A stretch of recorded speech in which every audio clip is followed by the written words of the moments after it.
মৃত্যুর আগে সাইদ ভাই কি কথাগুলো বলে গেছিল, এই কথাগুলো একটু শুনুন, তারপরে কিছু কথা বলতেছি। আমি মইরা যাওয়ার পর যদি কেউ আমার এই ভিডিওটা দেখেন, সবাই আমার মাফ করে দিয়েন। হঠাৎ করে হয়তো শুনবেন সাইদ ভাইয়ের বাচ্চা নাই, আমার মা যে পথে গেছে সেই পথে হয়তো আমার চলে যেতে হইতে পারে। যদি আমার মরণের পরে এই ভিডিওটা দেখেন আপনারা, শুধু একটু দোয়া করে সবাই আমার মাফ করে দিয়েন। আমার আত্মীয় স্বজন যারা আছে, যাদেরকে চলার পথে মনের মাঝে আমি কষ্ট দিছি, আপনারা আমার মাফ করে দিয়েন।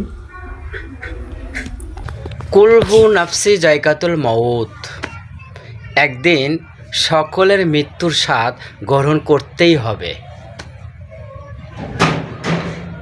মৃত্যু যন্ত্রণা যে কতটুক, হাদিসের ভিতরে বর্ণনা আছে যে মৃত্যুকে যদি সহজ করতে চাও তাহলে আল্লাহর কাজ করো।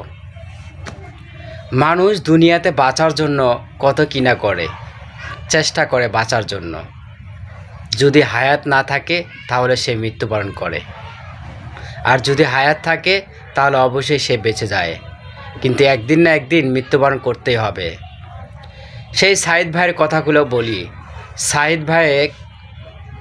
সাইদ ভাই কিন্তু বাঁচার জন্য অনেক চেষ্টা করছিল। অবশেষে 30 লক্ষ টাকা জোগাড় করে, যখন 30 লক্ষ টাকা জোগাড় করে ভারতে নেওয়া হয়েছিল সাইদ ভাইকে, সেখান থেকে কিন্তু ফেরত দিছে যে তাকে চিকিৎসা করা সম্ভব না, এবং চিকিৎসা করলে 1 কোটি টাকা লাগবে। সেখান থেকে কিন্তু সাইদ ভাই ফিরে নিয়ে এসে বাংলাদেশের মেডিকেলে ভর্তি করানো হয়েছে। দর্শক বন্ধুরা, আসলে মানুষ যদি জানতে পারতো যে তার মৃত্যু কবে হবে, তাহলে কিন্তু সেই মানুষটা খাওয়া দাওয়া এবং চলাফেরা সব কিছু বন্ধ করে দিত। কেননা মৃত্যুই যদি হয়ে যায়, তার জীবন আর কী থাকে। মৃত্যু এমন একটা জিনিস যে মৃত্যু কথা শুনলে সকলেই ভয় পায়। কেননা মৃত্যু কেউ হতে চায় না, মৃত্যুবরণ করতে চায় না, কিন্তু তবুও মৃত্যুবরণ করতে হবে। একদিন সকলেরই যেতে হবে। কুলহু